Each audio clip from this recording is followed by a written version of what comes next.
하나님께서 오늘 우리에게 주시는 말씀은 에스겔 24장 15절에서부터 27절까지 말씀입니다. 에스겔 24장 15절에서부터 27절까지 말씀, 하나님께서 오늘 우리에게 주시는 말씀을 받들어 봉독할 때에 살아계신 하나님의 음성을 들으시기 바랍니다. 여호와의 말씀이 또 내게 임하여 이르시되, 인자야, 내가 내 눈에 기뻐하는 것을 한번 쳐서 빼앗으리니 너는 슬퍼하거나 울거나 눈물을 흘리거나 하지 말며 죽은 자들을 위하여 슬퍼하지 말고 조용히 탄식하며 수건으로 머리를 동이고 발에 신을 신고 입술을 가리지 말고 사람이 초상집에서 먹는 음식물을 먹지 말라 하신지라. 내가 아침에 백성에게 말하였더니 저녁에 내 아내가 죽었으므로 아침에 내가 받은 명령대로 행하매 백성이 내게 이르되 내가 행하는 이 일이 우리와 무슨 상관이 있는지 너는 우리에게 말하지 아니하겠느냐 하므로 내가 그들에게 대답하기를 여호와의 말씀이 내게 임하여 이르시되, 너는 이스라엘 족속에게 이르기를 주 여호와의 말씀에 내 성소는 너희 세력의 영광이요 너희 눈에 기쁨이요 너희 마음에 아낌이 되거니와 내가 더럽힐 것이며 너희의 버려둔 자녀를 칼에 엎드러지게 할지라.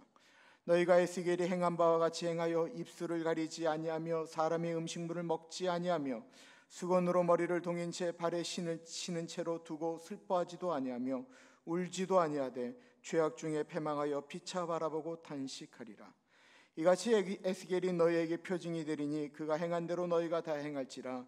이 일이 이루어지면 내가 주 여호와인 줄을 너희가 알리라 하라 하셨느니라. 인자야, 내가 그 힘과 그 즐거워하는 영광과 그 눈이 기뻐하는 것과 그 마음이 간절하게 생각하는 자녀를 데려가는 날, 곧 그날에 도피한 자가 내게 나와서 내 귀에 그 일을 들려주지 아니하겠느냐. 그날에 내 입이 열려서 도피한 자에게 말하고 다시는 잠잠하지 아니하리라. 이같이 너는 그들에게 표징이 되고 그들은 내가 여호와인 줄 알리라. 아멘. 하나님에게 쓰임을 받도록 부르심을 받았다라고 하는 것은 대단히 영광스러운 일입니다. 높은 사람이, 유명한 사람이 불러도 우리는 왠지 그것을 다른 사람들에게 자랑하고 싶고, 대통령하고 사진이라도 같이 찍게 되면 그것을 뽑아서 크게 거실에 걸어놓게 됩니다. 같이 사진을 찍는 것만으로도 영광인데, 그런데 그 유명한 분이 일을 맡긴다면 얼마나 영광이겠습니까? 그렇게 일을 맡기신 분이 바로 하나님이라고 하면 그 얼마나 가슴 떨리는 영광스러운 일이겠습니까? 그러나 영광스러운 일이지만 하나님이 나에게 맡겨주신 일이 무슨 일이냐 하는 것은 더 중요한 것 같습니다. 저는 에스겔을 보면서 정말 하나님을 행하는 것이 영광스러운 일이지만 저는 도저히 에스겔처럼 할 자신은 없다라는 생각이 듭니다. 그는 30살에 하나님의 부르심을 받았습니다. 제사장으로서 첫 발을 내디딘 것입니다. 그때 수많은 제사장들이 있었는데 하나님이 그에게 특별히 나타나셔서 그에게 일을 맡기셨습니다. 제사장으로 일을 시작하는데 특별한 일을 맡기셨으니 얼마나 영광스러운 일이었겠습니까마는, 그런데 그 일이 너무나도 폼이 안 나는 고통스러운 일이었다라는 것입니다. 좀 더우신 것 같은데 에어컨을 조금만 켜주시겠습니까?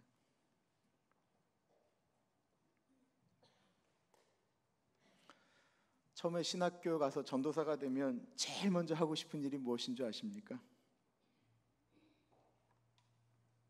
그것은 내가 설교를 해서 이 세상을 뒤집어 놓겠다라고 하는 하나님의 말씀을 선포하는 것입니다. 전도사들은 다 거기에 대한 열망이 있습니다. 내가 저 단에 서는 날 우리 교인들은 다 뒤집어질 것이다. 그런데 하나님이 제사장인 에스겔에게 명령하신 것, 이제 신학교를 나와서 제사장이 됐는데 에스겔에게 명령하신 것은 말을 못하게 하신 것이었습니다. 에스겔 3장 26절에 보면 내가 내 혀를 내 입천장에 붙게 하여 내가 말 못하는 자가 되어 그들을 꾸짖는 자가 되지 못하게 하리니 그들은 패역한 족속이니라. 하나님의 부르심을 받은 제사장이 사람들에게 말을 할 수가 없었던 것입니다. 한마디로 벙어리 목사입니다. 그런 심한 일을 시키시더니 하나님이 또 다른 일을 에스겔에게 시키십니다. 너는 자로 누워서 지금부터 살아라. 몇 날이나요? 390일 동안 자로 누워서 살아라. 북이스라엘의 죄악을 하루처럼 쳐서 390일 동안 죄를 지적하면서 누워서 살아라. 다음번에는 우로 누워서 살아라. 40일 동안 남유대의 죄악을 지적하면서 누워 살라고 명령하셨습니다. 누워서 지내는 것도 힘들어 죽겠는데 하시는 말씀이, 너는 지금부터 밥을 먹는데 똥을 태워서 그 타는 불에서 콩을 구워서 거기서 밥을 해 먹으라고 명령하셨습니다. 그것도 아주 적은 양을 먹으며 살라고 명령하셨습니다. 하나님이 그렇게 하신 이유는 앞으로 이스라엘이 바벨론에 의해서 그렇게 멸망당할 때 그렇게 조금 먹으면서 살 것이다라는 것이었습니다. 그런데 놀랍게도 이런 일들을 에스겔은 다 순종하였습니다. 정말 폼나는 일을 하고 싶었을 텐데 하나님은 그에게 폼나는 일은 허락하지 않으셨습니다. 조금의 시간이 지났습니다. 그렇게 거의 2년이 지나간 것입니다. 이제는 하나님의 말씀을 좀 외치면 됩니다. 그러나 하나님이 또 갑자기 말씀하십니다. 너는 수염을, 머리를 다 밀어라. 제사장이 절대로 해서는 안 되는 것이 있는데, 제사장은 머리에다가 삭도, 면도칼을 대면 안 됩니다. 그런데 그 제사장에게 머리털과 수염을 자르라라는 것입니다. 빡빡 밀라라는 것입니다. 그리고 그 털들을 3등분을 하라고 하십니다. 그리고 3분의 1은 불에 태우고 3분의 1은 칼로 막 잘라내고 3분의 1은 바람에 날려버리라고 말씀하십니다. 이스라엘 백성들이 바벨론 사람들에 의해서 칼로 죽고 도망가다 죽고 태워 죽임을 당한다라는 것이었습니다. 그런데 이제 이스라엘의 멸망이 얼마 남지 않았습니다. 하나님이 에스겔에게 또 다른 일을 맡기셨습니다. 그것이 오늘 본문의 내용입니다. 오늘 본문을 읽다가 정말 하나님의 사람으로 산다라고 하는 것이 영광스러운 것이 아닌 얼마나 고통스러운 일인가 하는 것을 생각해 보게 되었습니다.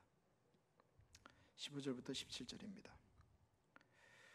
여호와의 말씀이 또 내게 임하여 이르시되, 인자야, 내가 내 눈에 기뻐하는 것을 한번 쳐서 빼앗으리니 너는 슬퍼하거나 울거나 눈물을 흘리거나 하지 말며 죽은 자들을 위하여 슬퍼하지 말고 조용히 탄식하며 수건으로 머리를 동이고 발에 신을 신고 입술을 가리지 말고 사람이 초상집에서 먹는 음식물을 먹지 말라 하신지라.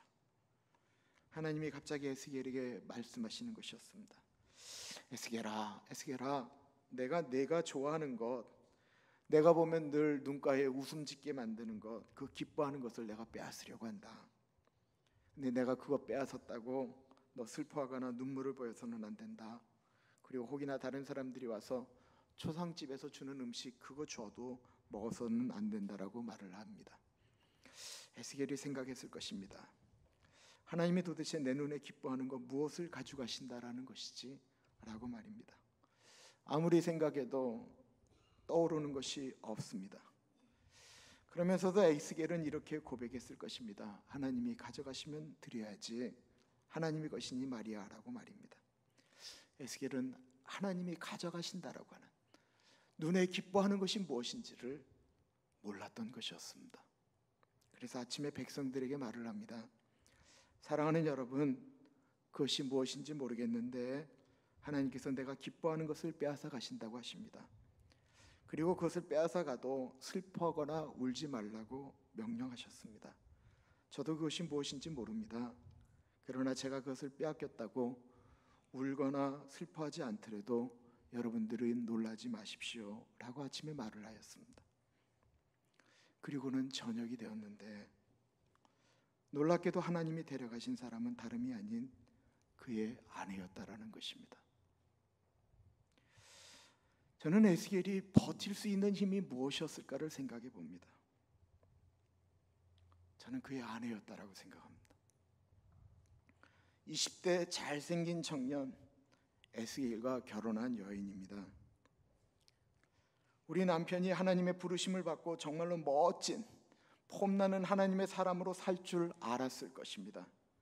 그런데 30살에 하나님을 만나고 난 다음에 남편의 모습은 마치 미치광이와 같았습니다. 좌로 누워서 우로 누워서 지낼 때 그가 먹을 것을 공급할 수 있도록 그것을 가져왔던 것은 그의 아내였을 것입니다. 그렇게 거의 1년 반을 좌로 누워 우로 누워 민족의 죄악을 회개하면서 보내는 남편을, 그 남편에게 찾아올 때마다 그 여인의 가슴 속에 얼마나 많은 갈등과 얼마나 많은 고통이 있었겠습니까? 그러나 그 남편을 믿고 그 곁을 떠나지 않은 여인이었습니다. 시간이 지나고 나면 우리 남편이 저렇게 헌신하는데 하나님이 우리 남편을 한번 놀랍게 쓰시지 않겠는가 기대했을 여인이었습니다. 도리어 에스겔이 갈등하고 알파할 때 옆에서 힘주었을 여인입니다. 다른 사람들이 다 네 남편 미쳤다라고 말해도 저 에스겔이 말하는 것, 이스라엘이 멸망할 것이다라고 말하는 것은 다 거짓말이라고 말을 할 때도 에스겔은 자신을 믿어주는 그 아내 바라보면서 이겨나갈 수 있었을 것입니다. 온 지구상에서 에스겔을 믿어주는 유일한 한 사람이었습니다. 하나님도 에스겔이 그 여인을 어떻게 사랑하시는 줄 분명히 알고 계셨습니다. 그래서 네 눈에 기뻐하는 것이다라고 정확히 표현하고 계십니다. 에스겔이 얼마나 그 여인을 사랑했는지 아시는 하나님이 그 여인을 데려가신 것입니다. 말씀을 보면서 에스겔의 입장에서 아무리 생각하고 또 묵상을 해도 저는 도저히 이게 상상이 안 가고 이해도 안 가고 감당이 안 될 것 같다라는 생각이 들었습니다. 어떻게 하나님이 이러실 수 있느냐라는 것입니다. 더군다나 하나님이 그 아내를 데려가면서 너는 슬퍼하지도 울지도 말라라고 말씀하고 계시는 것입니다. 하나님의 생각과 사람의 생각이 그 안에서 너무나도 강하게 충돌하고 있는 것을 느끼게 됩니다. 그런데 이 일을 에스겔이 순종하였습니다. 에스겔이 미워했던 여인이 아니었습니다. 에스겔에게 바가지 긁었던 아내가 아니었습니다. 에스겔에 대해서 남들이 손가락질해도 왜 네 신랑은 이상한 짓만 하고 돌아다니냐는 부모님의 상화에도 묵묵히 그를 인정해 주었던 여인이었습니다. 에스겔은 자신의 아내가 죽었는데 울지 말아야 되는 그 현실이 과연 내가 제대로 가는 주의 길인가 생각했는지 모르겠습니다. 에스겔보다 먼저 있었던 선지자 호세아에게도 사람의 생각과는 전혀 다른 하나님의 생각이 작용하였던 적이 있었습니다. 하나님이 호세아에게 명령하십니다. 너는 가서 음란할 대로 음란한 여인, 많은 남자하고 놀았던 음란한 여자 고멜을 취하여 결혼을 해라. 그리고 고멜과 결혼해서 애를 낳을 때마다 애가 호세아의 자식이 아닌 거예요. 저는 호세아를 읽으면서도 참 너무 가슴이 아프다라는 생각이 들었는데, 저는 에스겔이 오늘 장면처럼 이게 좀 이렇게 마음속에 세상에 이런 일이 이런 게 있나? 라는 생각이 들었습니다. 너무나도 사랑하는 아내를 단순히 하나님의 말씀을 안 듣는 이스라엘 사람들에게 너희도 이런 똑같은 고통을 당할 것이다라는 것을 보여주기 위해서 사랑하는 선지자의 아내를 데려가시는 하나님입니다.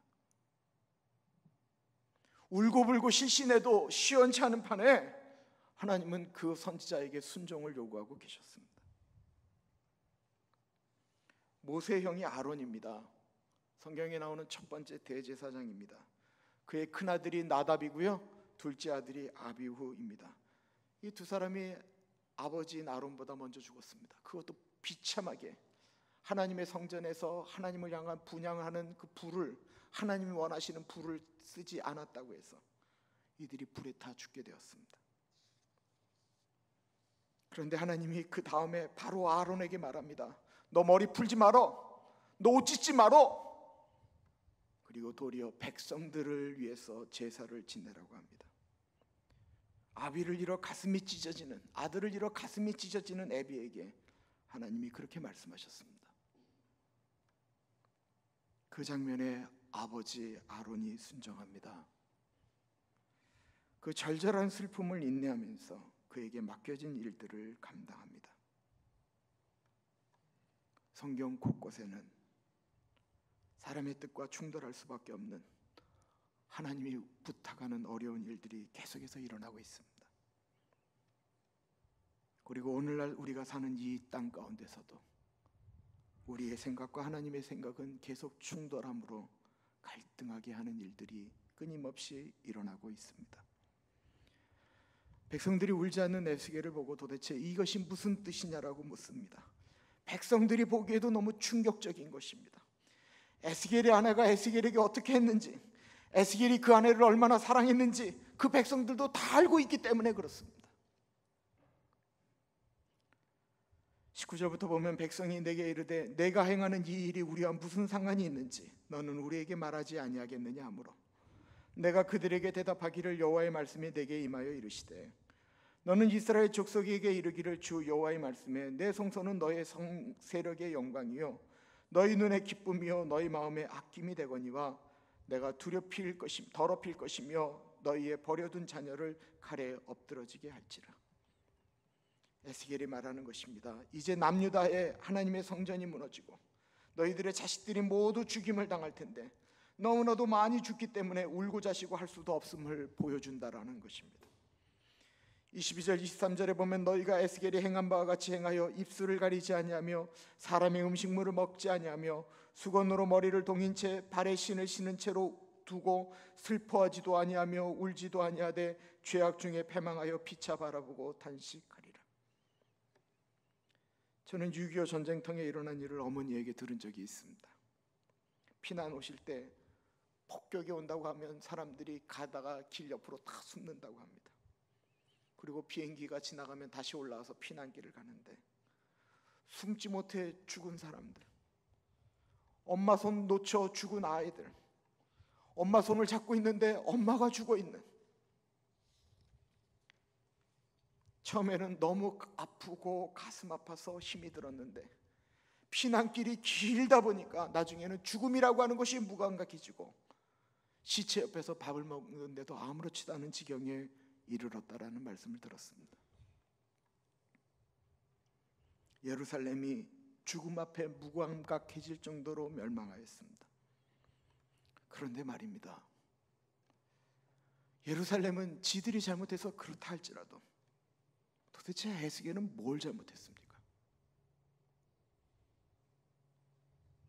예루살렘이 그렇게 부모가 죽고 자식이 죽고 사랑하는 사람들이 죽임을 당해도 울지 않고 먹지 못할 것이다. 꼭 그것을 그렇게 사랑하는 아내를 데려가면서 사람들에게 보여주어야만 했느냐라는 것입니다. 집에 기르던 강아지가 죽어도 너무 슬픈데 눈에 넣어도 사랑스러운 아내가 죽었는데 어떻게 안 울 수가 있습니까? 에스겔은 사람이 아닙니까? 하나님은 에스겔도 울 수밖에 없는 존재인 것을 아셨던 거죠. 그러니까 미리 말씀해 주시는 거예요.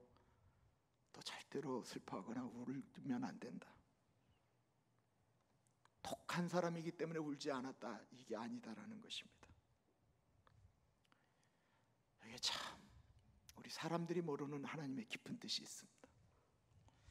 우리가 하나님을 안다라고 하지만 실제로 하나님 우리 잘 모릅니다.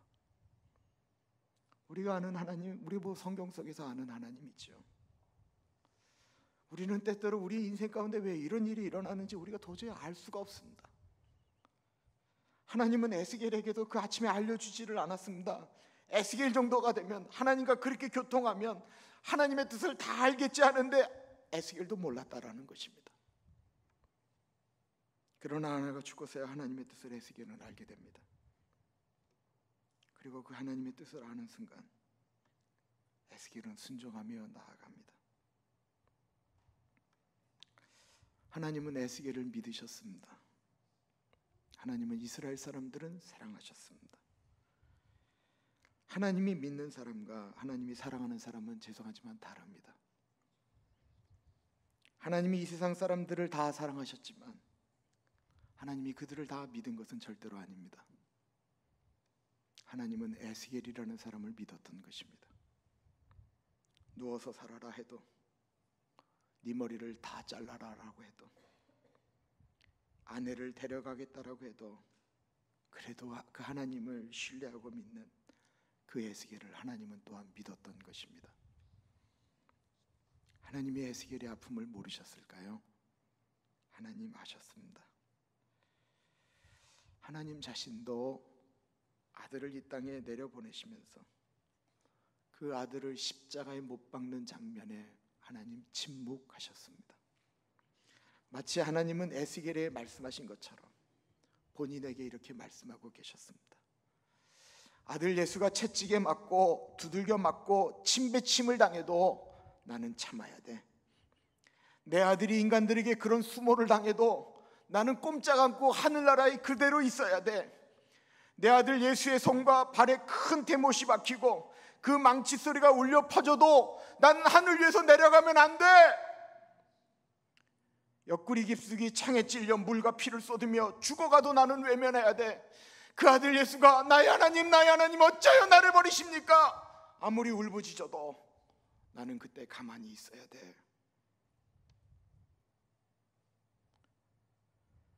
이스라엘 사람들은 왜 에스겔이 그렇게 사랑하는 아내가 죽어도 슬퍼하거나 울지 말아야 됐는지 몰랐습니다. 제자들은 왜 예수님이 십자가에서 그렇게 죽으셔야 했는지 알 수가 없었습니다. 그 모든 것들을 우리는 훗날 알 수가 있었습니다.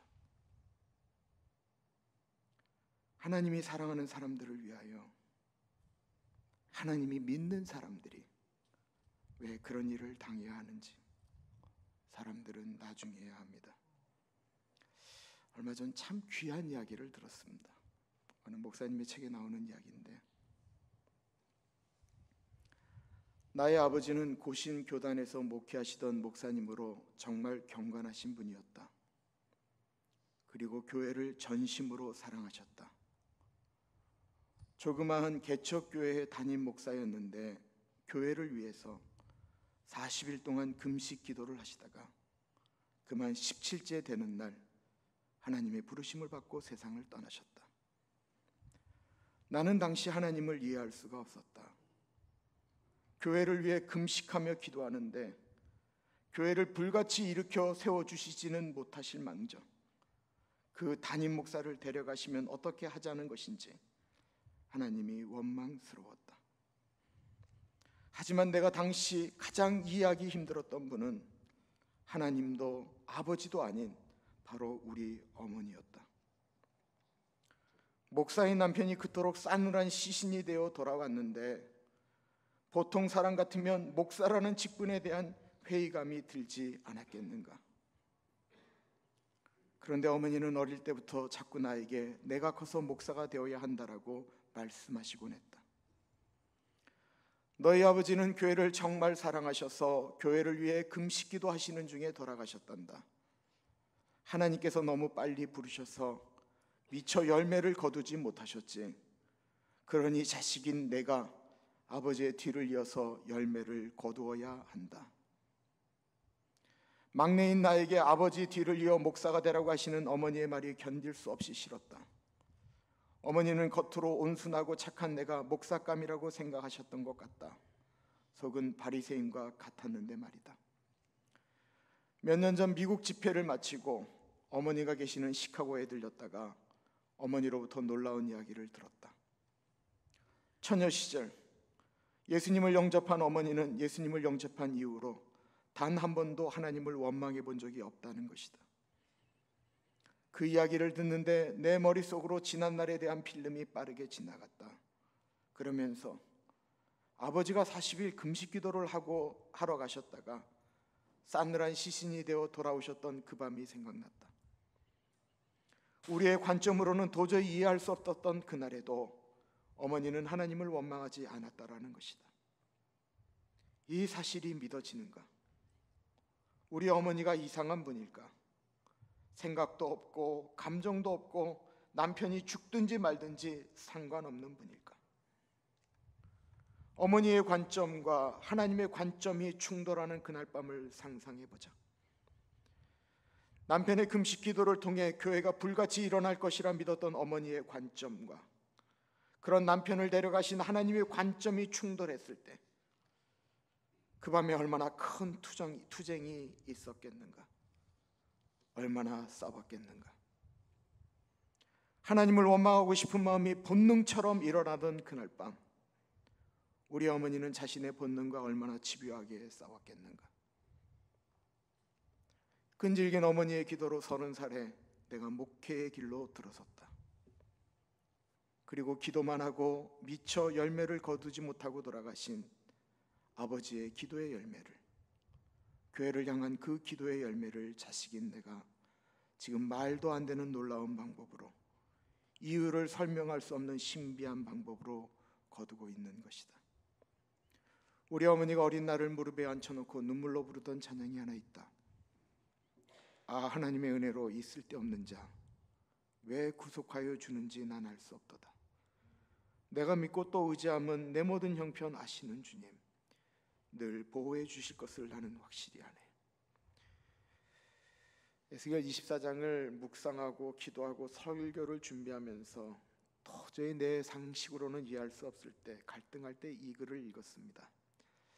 이 글을 쓰신 분은 요즘 한참 한국에서 뜨는 분당 우리 교회 이찬수 목사님의 보고하심에 나오는 이야기입니다.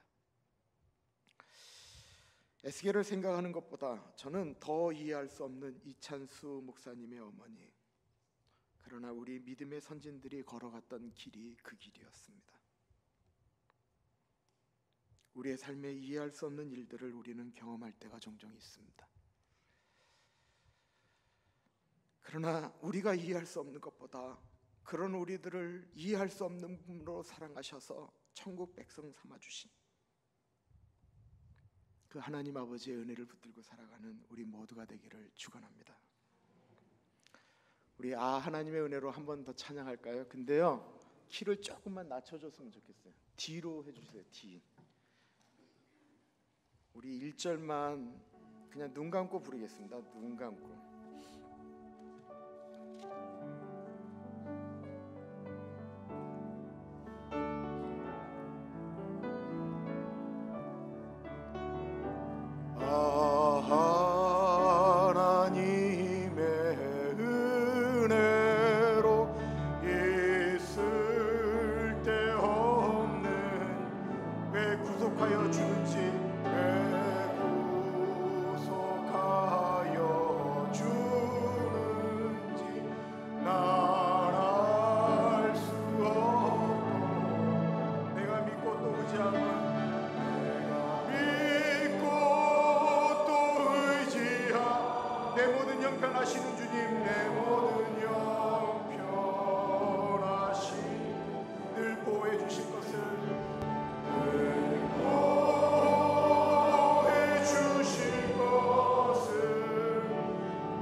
우리 믿음의 선진들이